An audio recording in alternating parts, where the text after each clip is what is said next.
তোমাদের কাছে একটি অনুরোধ যে তোমরা প্রতিটা গল্প, প্রতিটা কবিতা, প্রতিটা নাটক তোমরা নিজেরা পড়ে আনন্দ উপভোগ করো।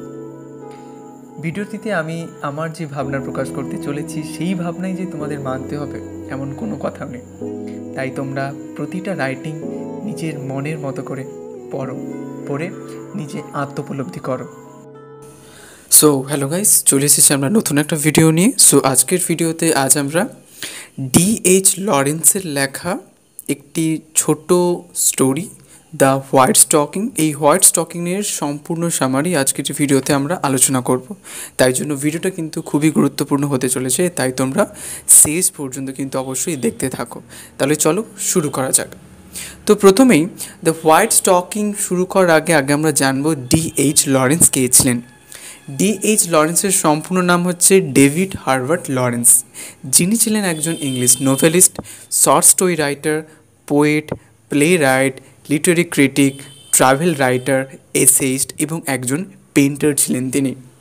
তো আমরা জানি শর্ট স্টোরি এমন একটা স্টোরি যেই স্টোরির সাডেন একটা এন্ডিং আমরা দেখতে পাই, মানে এমন জায়গায় গল্পটা শেষ হয় যার পরও আমাদের মনে বিভিন্ন ধরনের প্রশ্ন থেকে যায়, তাকেই আমরা বলি শর্ট স্টোরি। তেমনইভাবে দ্য হোয়াইট স্টকিং গল্পের মধ্যেও আমাদের এরকমই এক প্রকার একটি বিভিন্ন রকমের প্রশ্ন আমাদের মনের মধ্যে আসতে থাকবে। তাহলে চলো শুরু করা যাক D.H. লরেন্সের দ্য হোয়াইট স্টকিং। এবং দ্য হোয়াইট স্টকিং এই শর্ট স্টোরিটি পাবলিশ হয় 1914-এ। এবং এই শর্ট স্টোরিটার মধ্যে আমরা যেই সকল থিমসগুলো দেখতে পাবো, যেমন ডিজায়ার, ইনসিকিউরিটি, জেলাসি, এই সকল থিমসগুলো আমরা দেখতে পাবো। D.H. লরেন্সের দ্য হোয়াইট স্টকিং হচ্ছে একটি শর্ট স্টোরি যেখানে এক ইয়ং ম্যারিড কাপেলের কথা আমরা জানতে পারি। একদিকে হচ্ছে টেড এবং অন্যদিকে হচ্ছে এলসি হুইস্টন, এবং তাদের রিলেশনশিপের মধ্যে হঠাৎই এলসি একটি হোয়াইট স্টকিংয়ের গিফট পায় এবং তার সাথে পার্ল ইয়াররিংসও পায়, এবং যেটা তাদের এই যে রিলেশনশিপ টেড এবং এলসির জীবনে অত্যন্তই ভয়ানক পরিস্থিতির সৃষ্টি করেছিল। তো সেটি আমরা গল্পের মধ্য দিয়ে দেখতে পাবো। ওকে, চলো শুরু করা যাক। তো এই গল্পটিতে আমরা 3টে পার্ট দেখতে পাবো এবং গল্পটিতে প্রায় আমরা ফ্ল্যাশব্যাক দেখতে পাবো, মানে আমরা দেখতে পাবো যে কিছু পার্টে সেখানে আমাদের গল্পের ক্যারেক্টার অতীতে ফিরে যাচ্ছে এবং হঠাৎ আবার বর্তমানে ফিরে আসছে। তো এরকম এক প্রকার একটা সুইপিং কিন্তু আমরা দেখতে পাবো। ওকে, তো প্রথম পার্টে আমরা দেখতে পাচ্ছি যেখানে হোয়াইট স্টকিং শুরু হচ্ছে, যে ভ্যালেন্টাইন্স ডেতে এলসি এবং টেড হুইস্টন তারা বিছানা থেকে ঘুম থেকে উঠেছে এবং তাদের 2 বছরের বিবাহ জীবন কেটেছে এবং তারা একে অপরকে খুব ভালোবাসে।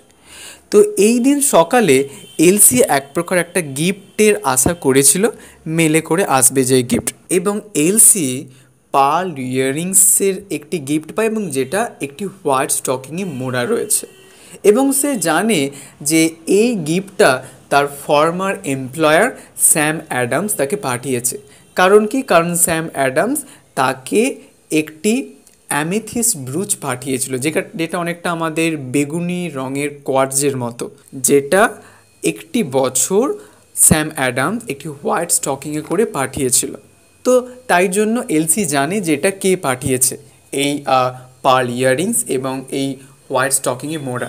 এবং তারা যখন ব্রেকফাস্ট করতে বসেছে তখন এলসি টেডকে বলে যে স্যাম অ্যাডামস তাকে স্টকিংটা পাঠিয়েছে, এবং স্যাম অ্যাডামের দ্বারাই কিন্তু টেড পরবর্তীকালে এমপ্লয়েড হয়। তো এলসি হচ্ছে ইয়াররিংসের কথা বলতে চাচ্ছিল না। তারপর টেড হচ্ছে এলসিকে জিজ্ঞেস করে যে তুমি স্যাম অ্যাডামসের সাথে রিসেন্টলি কোথায় মিট করেছো, এবং এই প্রশ্নের পরিপ্রেক্ষিতে এলসি বলে যে তারা একসাথে কফি পান করেছিল। এবং টেড যখন তার কাজের জন্য বেরিয়ে পড়ে, টেড হচ্ছেন একজন ট্রাভেল সেলসম্যান, একটা ছোট্ট স্মল ফার্মে কাজ করে, এবং তারপরে টেড বেরিয়ে পড়ে গুড বাই জানিয়ে এলসিকে, এবং সে তার মনের মধ্যে অত্যন্তই রাগ রয়েছে কিন্তু সে কিছুই বলতে পারছে না। এবং তৎক্ষণাৎ টেড বেরিয়ে যাওয়ার পর এলসি তার ওই নিউ পার্ল ইয়াররিংসটা সে রাখে এবং সে এরকম সিদ্ধান্ত নেয় যে সারাদিন ধরে সে টেডের কথা মনেই করবে না। তারপরে সেকেন্ড পার্ট শুরু হয়। সেকেন্ড পার্টে আমরা দেখতে পাই যেখানে এক প্রকার একটা ফ্ল্যাশব্যাক আমরা দেখতে পাই, যেখানে আমাদের এলসি এবং টেড তারা অতীতের দিকে ফিরে যাচ্ছে এবং আমরা সেখানে জানতে পারবো যে টেড এবং এলসির রিলেশনশিপের জগতে স্যাম অ্যাডামের ভূমিকাটা কোথায় সেটা আমরা দেখতে পাবো। সো অ্যাডাম হচ্ছে একজন মিডল এজেড ম্যান, যিনি অত্যন্তই একজন অ্যাডমায়ার পারসন। কারণ কি, তার যে লেস ফ্যাক্টরি থাকতো সেই লেস ফ্যাক্টরিতে যত গার্লসরা থাকতো তারা সবাই অ্যাডমায়ার করতো অ্যাডামকে এবং সে খুব দামি জামা কাপড় পরতো এবং সে ক্রিসমাস পার্টিসকে হোস্টিং করতো। সে টেড এবং এলসি যখন একে অপরকে ডেটিং করছিল তখন টেড এরকম একটি পার্টিতে এলসিকে ইনভাইট করে। সেখানে স্যাম অ্যাডামস ছিলেন।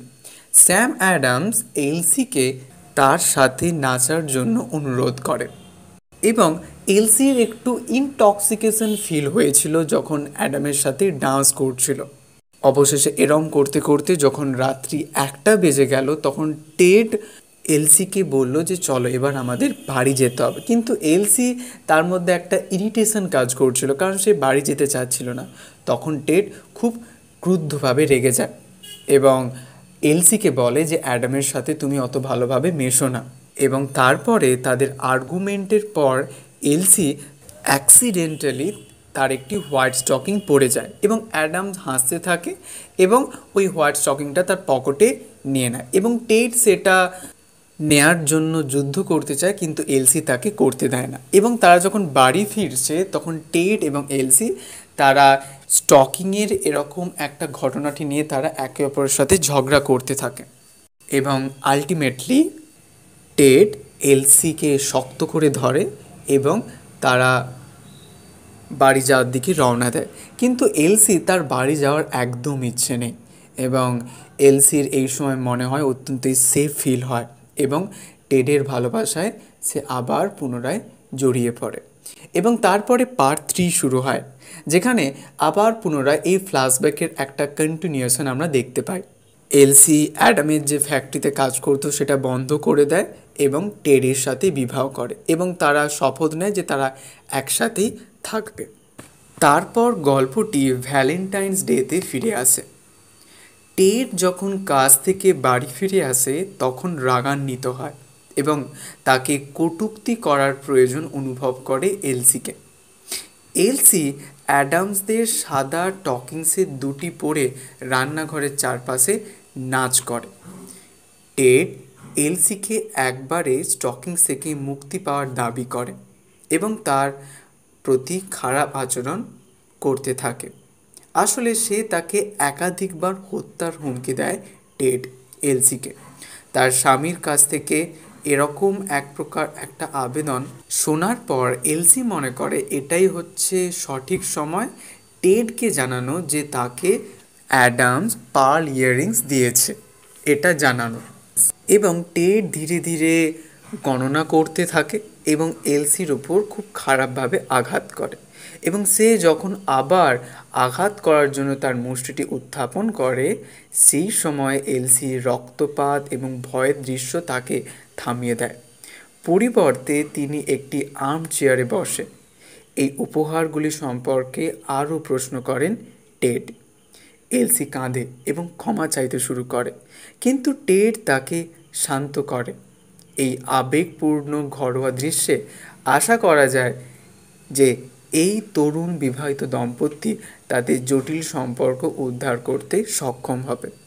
তো যেমনটা অন্যান্য শর্ট স্টোরির বৈশিষ্ট্য আমরা দেখেছি, হঠাৎ একটা এন্ডিং আমরা দেখে থাকি, তেমনইভাবে ডি.এইচ. লরেন্সের দ্য হোয়াইট স্টকিং এই শর্ট স্টোরিটার মধ্যে এরকম একটা সাডেন এন্ডিং আমরা দেখলাম। তো এরপর কি হলো, আলটিমেটলি টেড এবং এলসির রিলেশনশিপ কি পুনরায় তারা আগের অবস্থায় ফিরে পেল, হ্যাঁ কি না, এরকম একটা প্রশ্ন আমাদের মধ্যে রয়ে যায়। তো এই ছিল আমাদের আজকের গল্প ডি.এইচ. লরেন্সের the white stocking. তো এই গল্পটা রিলেটেড যদি কারো কোথাও কোনো ডাউট থাকে অবশ্যই তোমরা কমেন্টে সেটা জানাতে পারো।